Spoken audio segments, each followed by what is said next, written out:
Good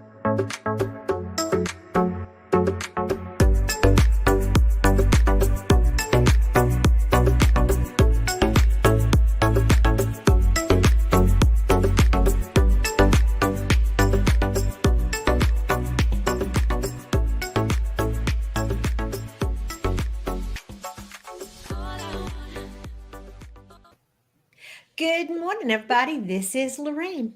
And Jennifer.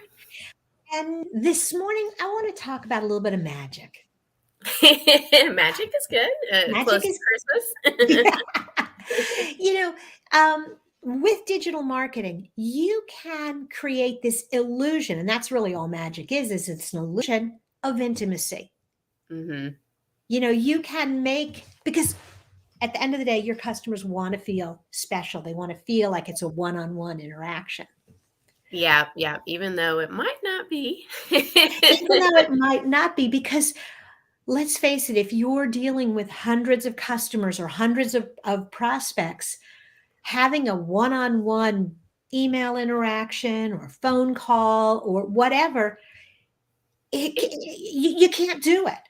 No, kind of pulls me back to before where you did have that one-on-one because somebody would just walk in the door or they would just make a phone call. And so that person was special at that moment because you didn't have this online world where everybody wants to feel like they just messaged you, they just did this or did that. So they want that instant response, but they're not thinking about that there might have been 50 million other people at the same time reaching out to you. And you know what? Back then, when people came into your office and you said, okay, so I'll get you a proposal in a couple of days, that timeline was okay. Yeah. The idea that you would call them back, if you called me at 8 in the morning and I called you back at noon, that was okay. But text messaging and email, people are like, well, I sent that to you 10 minutes ago. How come you haven't responded? And, Yeah. and that puts pressure on businesses that want to create this intimate relationship. Yep, yep, and there's just so many ways to get a hold of people anymore and so many different channels that it's not singular anymore. So what are your tips, I guess, for trying to create that illusion of intimacy with today's online world? So I think email, actually, which people think of as the most impersonal of the tools, Really? can actually, well, I mean, mass emails, using your automated email systems, not the one-on-one, but using auto response campaigns, using scheduled campaigns, taking people and putting them into groups. So when somebody is a prospect, having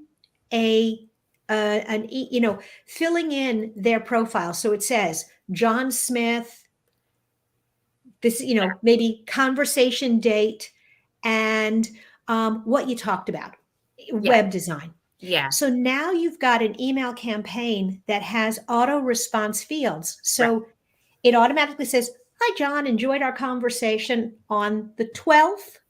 Mhm. We were talking about email marketing. Here's the next steps. And the next steps can be generic for everybody. Yes, yes. But that using that little bit of data in the beginning of the email makes someone feel like, oh, they sent that to me. Yes, I saw a really good example of this, with even a more twisted I say twisted because it's like, "Oh, you can do that?" Mm-hmm. So, somebody has a form on their website, and you fill out the form, and then what happened afterwards is they got an email with a personal video from the owner of the company. How did they do that? So they used a tool called Descript that is able to work with the form, and based on the answers that you put in the form, it will dub over a pre-recorded video by that owner, and it will sound like you're getting a personal video based on how you filled out the form, but really you're getting an AI generated video and it's all happening in an automation sequence. And so that created that illusion of intimacy that you wouldn't know any better. And it's pretty scary, but that's Mhm. happening. Yeah, I mean, and really, you only have to change a few words. You know, the hey, hey, Mary. You got to get the person's name, but at that moment, they're so impressed that it's a video. They're not really watching your lips to realize that you're saying, and out comes Mary. You know, it's so doing that and having that, and it's fast. That's the other Yeah. thing with that those videos pop up quickly and it's not a very expensive tool. Mm-mm. If you're selling, if you're selling $100 services, maybe you don't want to go to that trouble. But if you're quoting five, 10, $20,000 Yeah. marketing packages, accounting packages, legal packages, Yeah. and you want to make that impression on a client, Yeah. it's incredibly powerful and it creates that illusion Yeah. that you really are special. I mean, he had nailed it. I've definitely seen a lot of times when people do try to create that illusion and they don't think about a lot of scenarios. So you have to be very careful with Mhm. you can't rush through that really quickly. But once it's set up and it is you've worked out the kinks, it's great. But you don't take on more than what you think you can take on. Otherwise, it's going to work against you. Absolutely. I think that's probably the key to creating the illusion of intimacy is really thinking through when do you want to use it and saying, you know what, in these situations, I'm going to use it. In these situations, I'm not. And for example, if you get 25 opportunities a month for X and only 5 opportunities a month for Y, only use the system for X. Do the personal interactions for Y until you really get the rhythm on that. Yeah. Just because you automate for some customers and for some prospects doesn't mean you need to automate for all of them. I mean, in general, people are looking for ways to automate just about anything, Mhm. because they don't want to pay for human capital or they can't. And so these automations, I think, are going to come more and more. It's not that automation hasn't been around for a while.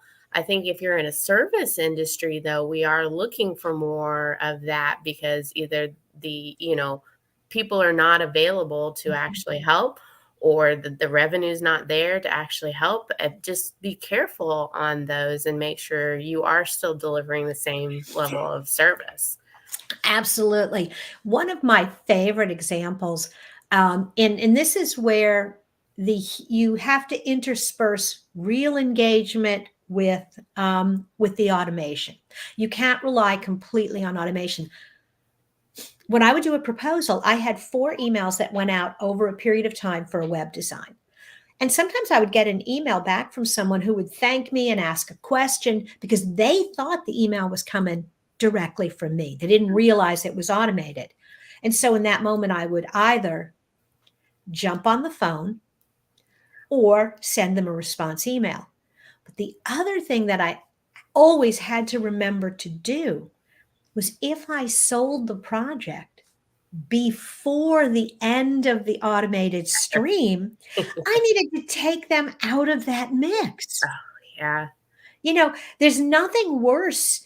There's nothing that makes you look like more of an idiot than selling something, instilling confidence, and then getting an email from you 2 days later that says, "Hey, if you have, I know we haven't, talked lately, or Mhm. no." Yeah, yeah. There's a lot of things you can do with tags, and Mhm, if you are doing that and making sure that this one ends when this one mhm. me like this happens, like they've been tagged this, so end it. Yes, absolutely. So there's lots of things you can do with automation and digital tools to make your customer feel more special. And the challenge is, what are you going to do today? Absolutely. It's online now, so we've got to be able to respond in all these places. And for now, we're going offline. If you want more of this, you can certainly go back and look on our social channels or YouTube channel to find old conversations. All right. Take care, everybody. Bye now.